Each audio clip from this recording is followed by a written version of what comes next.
Darating po tayo sa organisasyon ng ating mga kabuuan para sa guro na mag-retire ngayong taon.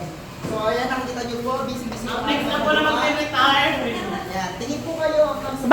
Bakit inaata-atado? Anong dahilan? Retire ang Anong dahilan? Anong dahilan? Bakit kailangang ilagay sa ganyan? Bakit? Para? Ano po ang pangalan niya?